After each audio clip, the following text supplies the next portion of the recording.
Et si le vrai problème n'était pas un manque de connaissances, mais un décalage entre ce que vous savez et ce que vous faites? Parce qu'il y a quelque chose de très particulier dans l'expérience humaine. Nous savons souvent exactement ce qui pourrait nous aider. Manger mieux, bouger plus, dire non, commencer ce projet auquel on a pensé depuis longtemps, changer une habitude. Et pourtant, nous ne le faisons pas. Alors aujourd'hui, prenons un moment pour comprendre ce mécanisme invisible, celui qui se joue entre votre lucidité et votre action. La première chose importante à comprendre, c'est que savoir ne suffit pas. Votre cerveau peut parfaitement comprendre ce qui est bon pour vous et malgré tout ne pas passer à l'action. Pourquoi ? Parce qu'entre la compréhension et l'action, il y a une étape souvent ignorée, l'inconfort. Faire ce que vous savez devoir faire implique presque toujours une forme d'inconfort. Sortir d'une habitude, affronter une émotion, fournir un effort ou renoncer à quelque chose de rassurant. Et c'est là que quelque chose se bloque. Pas parce que vous en êtes incapable, mais parce que votre système interne cherche à éviter cette sensation désagréable. Et ce système est très puissant. Il y a en réalité deux forces en vous. D'un côté, une partie de vous qui comprend, qui voit clairement, qui planifie, et de l'autre, une partie plus instinctive qui cherche à éviter l'effort, le risque ou la douleur immédiate. Et dans la majorité des cas, c'est cette deuxième partie qui gagne. Pas parce qu'elle est plus forte au sens logique, mais parce qu'elle agit dans l'instant. Elle ne réfléchit pas au long terme, elle réagit au présent, et le présent, lui, privilégie toujours le confort immédiat. Prenons quelques exemples concrets. Premièrement, vous savez que faire du sport vous ferait du bien. Mais au moment de vous lancer, votre corps est fatigué. Votre esprit négocie. Demain sera mieux. Du coup, vous reportez indéfiniment.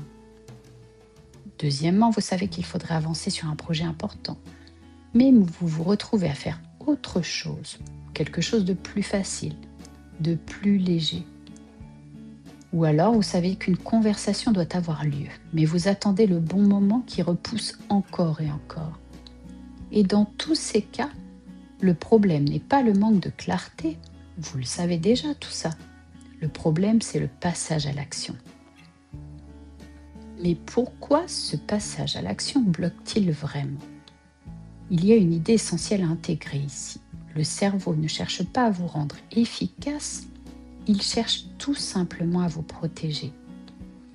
Et il associe très souvent l'effort à un danger, l'inconfort à un risque et la nouveauté à une incertitude.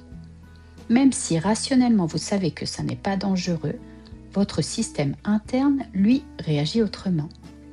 Et c'est pour ça que la motivation seule ne suffit pas, parce que la motivation dépend de l'état émotionnel du moment. Alors comment dépasser ce blocage sans se forcer inutilement ? D'abord, réduisez la taille de l'action. Le cerveau ne résiste pas au petit, il résiste au grand uniquement. Au lieu de faire du sport, commencez par mettre vos chaussures. Au lieu de travailler 2 heures, commencez par 5 minutes. Ensuite, arrêtez d'attendre la motivation. La motivation ne précède pas toujours l'action. Souvent, elle suit l'action. Puis acceptez l'inconfort comme normal. Ce que vous ressentez n'est pas un signal d'arrêt, c'est un signal de transition. Et enfin, revenez à une seule question simple, le prochain geste. Pas toute la tâche, juste la prochaine action concrète à mettre en place. Je vous propose un exercice très simple aujourd'hui. Choisissez quelque chose que vous devez faire, mais que vous repoussez. Et posez-vous cette question. Quel est le plus petit geste possible que je peux faire maintenant ? Pas demain, pas plus tard non plus. Maintenant. Puis faites-le pendant 2 minutes seulement. Et arrêtez-vous ensuite si vous voulez. L'objectif n'est pas la performance. C'est juste de casser l'inertie et de passer à l'action. Finalement, vous n'avez probablement pas un problème de compréhension. Vous avez un espace entre la clarté et l'action. Et cet espace est souvent rempli par l'inconfort, l'habitude ou l'automatisme. Mais la bonne nouvelle, c'est que vous n'avez pas besoin de tout transformer. Vous avez simplement besoin de réduire la distance entre ce que vous savez et ce que vous faites. Un geste, un début, un mouvement. Parce que ce n'est pas ce que vous savez qui change votre vie, c'est ce que vous faites malgré le moment où vous n'en avez pas envie.